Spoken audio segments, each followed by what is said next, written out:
kipi thamoi mai chak se mutna na ba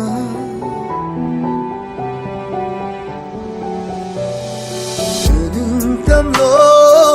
mit kipi thamoi mai chak se mutna na ba na kap lo ma buning singuna awabu pumbagi awabu se nang na lap ki bana nang na lap ki bana oi de Angaoba haido oiningle nang bukaw ba ngamna na ba Angaoba haido oiningle nang bukaw ba ngamna na ba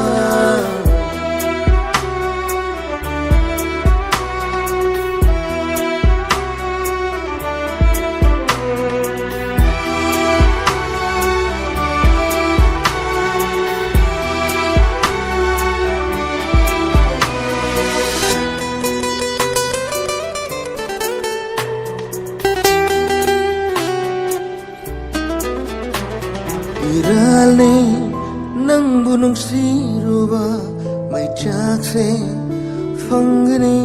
kanan sirure kaina ni kidana sira leblare thongjin da kaina bu kobamana doi han khare ibani giwari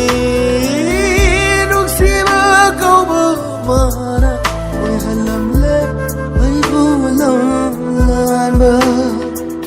Angaoba haido oiningle nang bukaw ba ngamna na ba Angaoba haido oiningle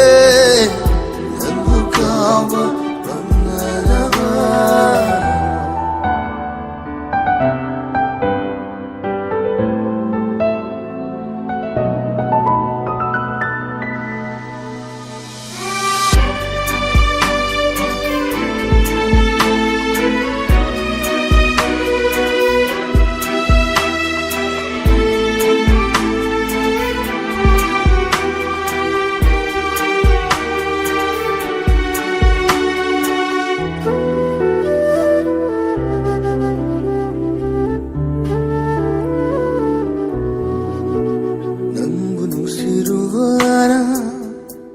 Warau jabani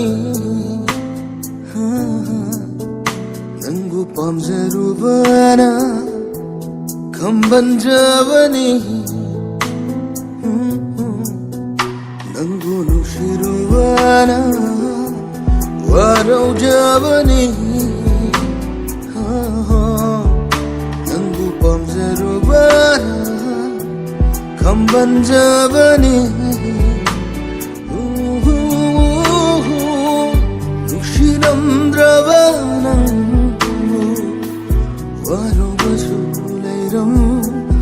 Loi kamban ba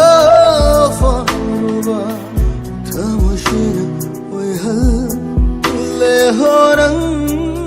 aigi kai na ba Angaoba haido oiningle nang bukaw ba ngamna na ba Angaoba haido oiningle nang bukaw ba